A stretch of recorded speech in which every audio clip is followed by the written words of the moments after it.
இந்த பதிவை கேட்டுக்கொண்டிருக்கும் நல்ல உள்ளங்களுக்கு உங்கள் சுவாமிநாதன் ஜோதிடரின் அன்பான வணக்கங்கள். இன்றைக்கு நம்ம யூடியூப் சேனல்ல இறை சக்தி இல்லை என்றால் எப்படி இந்த பூமி இயங்காதோ அது போலதான் நவ கிரகங்களின் சுழற்சி நின்று விட்டாலும் இந்த பூமியும் தன்னுடைய சுழற்சியை நிறுத்திக் கொள்ளும்.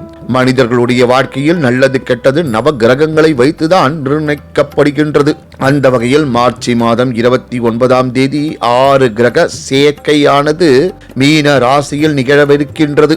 இதன் அடிப்படையில் 12 ராசிகளில் எந்த ராசிக்கு இந்த 6 கிரக சேர்க்கையானது சோதனையை கொடுக்கும், எந்த ராசிக்கு இந்த 6 கிரக சேர்க்கை அதிர்ஷ்டத்தை கொடுக்க போகின்றது, 12 ராசிக்காரர்களுக்கும் வர இருக்கும் பிரச்சனையிலிருந்து தப்பிக்க என்ன பரிகாரம் செய்யலாம், ஜோதிடம் சார்ந்த இந்த பதிவின் மூலம் தெரிந்து கொள்ளலாம் மக்களே. அதற்கு முன்னாடி நம்ம யூடியூப் சேனலை எல்லாம் சப்ஸ்கிரைப் பண்ணுங்க, ஷேர் பண்ணுங்க, லைக் பண்ணுங்க. இப்போ பதிவுக்குள்ள போயிடலாம். தற்போது சூரியன், ராகு, புதன், சுக்கிரன் இந்த 4 கிரகங்களும் மீன ராசியில் இருக்கிறார்கள். வரும் 28 சந்திரன் மீன ராசிக்குள் வர இருக்கிறார்.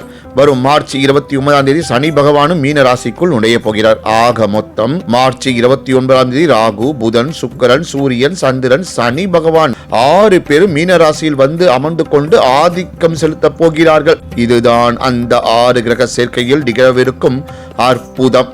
இதற்காக யாரும் பயந்து விடக்கூடாது. கடவுளின் மீது பாரத்தை போட்டு அன்றாட வாழ்க்கையை நடத்தி கொண்டிருக்கின்றோம். அது போலதான் இந்த 6 கிரக சேர்க்கையும் நம்மை கடந்து செல்லும். கிட்டத்தட்ட ஜூன் 30 வரை இந்த 6 கிரக சேர்க்கையின் மூலம் தாக்கங்கள் ஏற்படும் என்பது குறிப்பிடத்தக்க விஷயமாகும். மார்ச் 29 நிகழவிருக்கும் இந்த 6 கிரக சேர்க்கையில் சிம்மம், கன்னி, மீனம், மேசம் இந்த 4 ராசிக்காரர்கள் கவனமாக இருக்க வேண்டும்.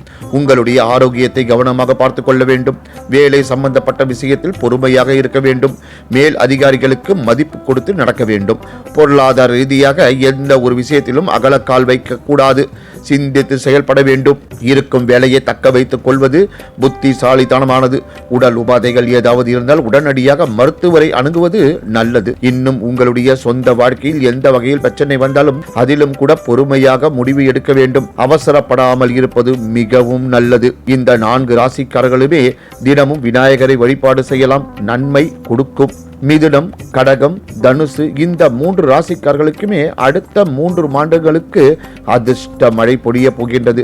நீண்ட நாட்களாக நீங்கள் கஷ்டப்பட்டு கொண்டிருந்த அனைத்து விஷயங்களுக்கும் உண்டான பலன்கள் உங்கள் கையை வந்து சேரும். திறமை வெளிப்படும். சம்பள உயர்வு, பதவி உயர்வு கிடைக்கும். வெளிநாட்டில் வேலை தேடிக் கொண்டிருப்பவர்கள், உள்ளூரில் வேலை தேடிக் கொண்டிருப்பவர்களுக்கு நல்ல செய்தி கிடைக்கும். கடன் சுமை விலகும். ஆரோக்கியத்தில் நல்ல முன்னேற்றம் இருக்கும். நீண்ட நாள் பிரச்சனைகள் எல்லாம் படிப்படியாக குறைய துவங்கிவிடும். சுப காரியங்கள் வீட்டில் நடக்க துவங்கும்.